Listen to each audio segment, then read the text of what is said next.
एकदम अफोर्डेबल आणि माझे फेवरेट आहेत हे. सो मी मार्सचे काही लिप टिंट्स ऑर्डर केले आणि माझ्याकडे ऑलरेडी काही लिपस्टिक्स होते जे माझे फेवरेट आहेत, तर विचार केला तेही दाखवते आणि नवीनवाले टिंट्स सुद्धा दाखवते. सर्वात पहिला आणि माझा गो टू शेड आहे हा झेस्टी झुंबा. एकदम मॅट फिनिश आहे, जास्त डार्क नाही जास्त लाईट नाही, लिप्सवरती एकदम ड्राईंग नाहीये, कम्फर्टेबल एकदम. त्याच्यानंतर हा पण माझा गो टू शेड आहे. हा असा मूस सारखा आहे, ह्याचं नाव आहे शो स्टॉपर. इन्स्टंटली कळतं, हे आपले जे लाईन्स असतात लिप्सवरती हे त्याला फिल करून टाकतं.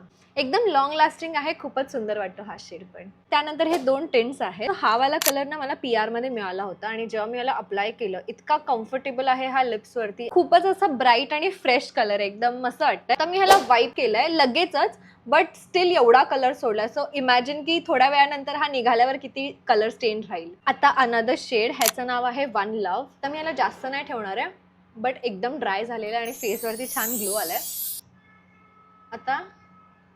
आता मी जास्त वेळ ठेवत नाहीये म्हणून माझ्या फक्त खालच्या ओठावरती तो टिंट येतोय, बट तुम्हाला जस्ट कलर दाखवायला की सी कितीही घासलं तरी निघत नाही. त्यानंतर हे 2 लिप ड्रिप आहेत.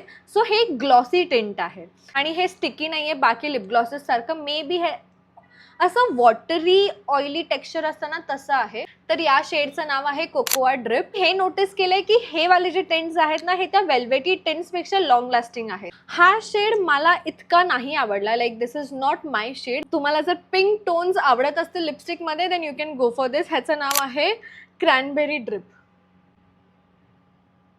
जर तुम्ही ह्याचे वेगळे शेड्स घ्यायचा प्लॅन केला तर एकदा यूट्यूबवरती वगैरे रिव्ह्यूज बघा कसे दिसत आहेत ते शेड्स, बिकॉज ह्याच्या पॅकेजिंगवरनं तुम्हाला शेडचा अंदाज इतका येणार नाही. Wrong timing. हे रीलसाठी सगळे टिंट्सला स्वॉच नाही करू शकत एकाच टाईममध्ये. बट एनिवेज यातला कोणताही तुम्हाला शेड आवडला असेल तर मी लिंक टॅग करेलच. Just comment below. बाय.